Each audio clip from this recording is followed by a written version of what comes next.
Racism is a sensitive topic. When we look around society, we see how people are treated differently just because of the color of their skin. People get turned down for jobs because their hair is done in cornrows. We could go on about how racism affects the daily lives of people, but how do we stop ourselves from exhibiting racist tendencies? Well, Dr. Ibram X. Kendi helps us with that through his book. Andrew W. Mellon Professor in the Humanities and Director of the Boston University Center for Antiracist Research, Dr. Ibram X. Kendi discusses in his award-winning book the intricacies of racism and the attitudes we must enshrine to stop racism from flourishing. Here are the top 7 lessons from How to Be an Anti-Racist by Dr. Ibram X. Kendi. Lesson 1. Position yourself. Racism is something widely experienced. It doesn't really stop in high school and continues to permeate our society everywhere. In the stores, at offices, and even in hair salons. Additionally, racism was even exhibited by the highest-ranking official in America. In a time where racism is exemplified by American society's leaders, it's vital to ask oneself an important question. Are you a racist or an anti-racist?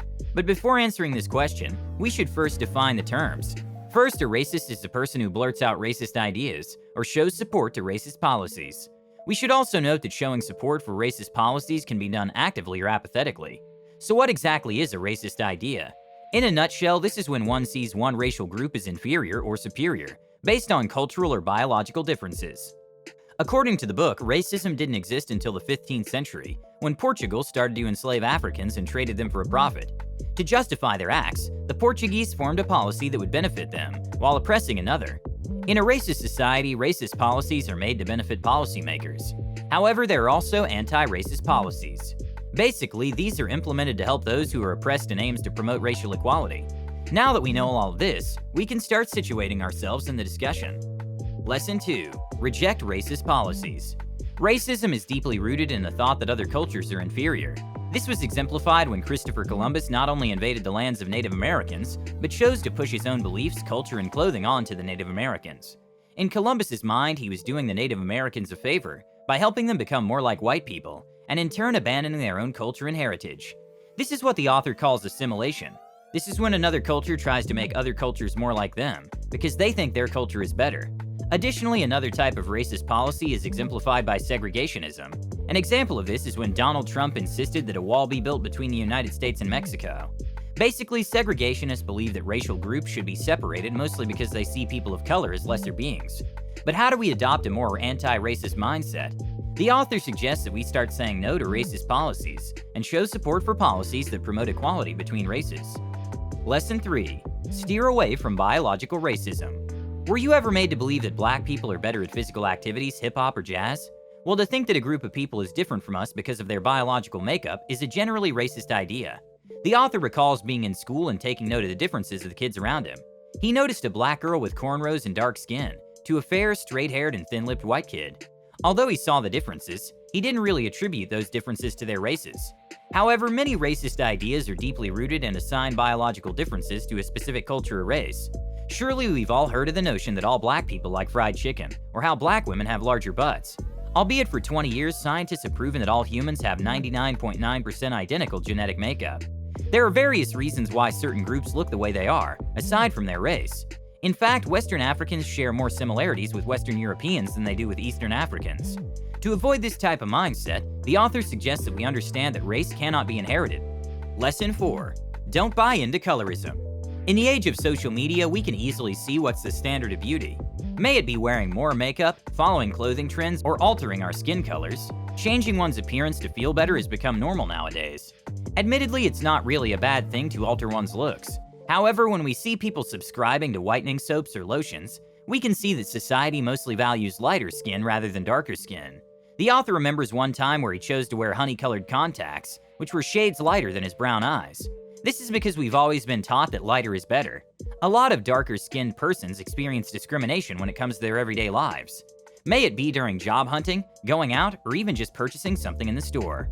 Discrimination is even apparent in the judicial system, where darker-skinned persons would receive harsher sentences than those with lighter skin.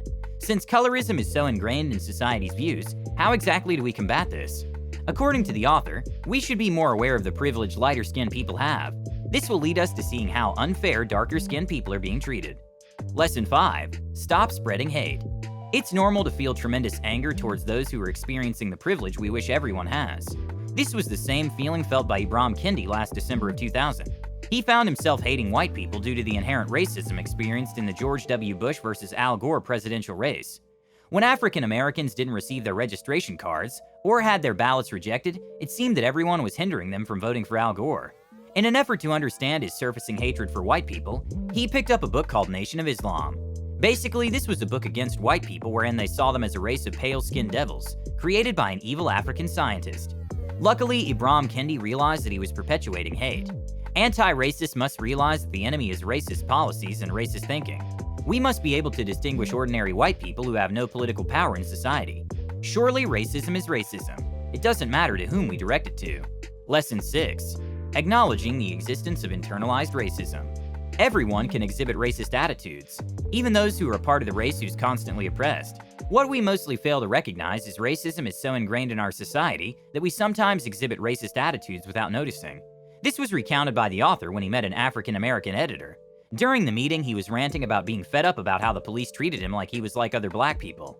In saying this, he was distinguishing himself as different from lower-income African Americans. What we call this is internalized racism. According to the Pew Research Center, a 2017 survey found that a third of African Americans believe that black people are relatively poor because they refuse to be educated, as if they are to blame for their circumstances, and not because of the racism and inequality in society. Having the inherent thinking that one is better than those in your own race can lead to racist attitudes. What we must do is to remain aware of our own thinking and have an anti-racist mindset. Lesson 7. Keep fighting racism. In 2018, the author was diagnosed with colon cancer. At the age of 35, he went through aggressive cancer treatments and began to realize the similarities between racism and cancer. Like cancer, racism develops and spreads into our body. It aggressively infiltrates our politics and society. A type of racism where victims are seen as the perpetrators of their own inequalities, murders hundreds of innocent people, and puts racist people into power is called racist cancer by the author. However, there's still a difference between cancer and racism. Unlike cancer, wherein its victims eventually come to terms with their illness, wherein they either beat or succumb to cancer, racism is still left unacknowledged most of the time. To overcome racism, we must treat it like cancer. We must come to terms with the existence of cancer and continue to fight against it. If society unites in learning about racism and rejecting racist attitudes, then racist cancer can be beaten. In conclusion, this book shows us that racism can take on many forms. To nip racism in the bud, we must adopt an anti-racist mindset through acknowledging the existence of racism. We must recognize inequality and say no to promoting hatred. Fighting racism is a hard battle, but it's something we should continue to do. Are you ready to be an anti-racist? What are some lessons you'd like to apply to yourself? Tell me in the comments section. Thank you for listening. Please don't forget to like and subscribe so you don't miss out on my new content. You can also get a free copy of the audiobook by clicking the link in the description. Until next time.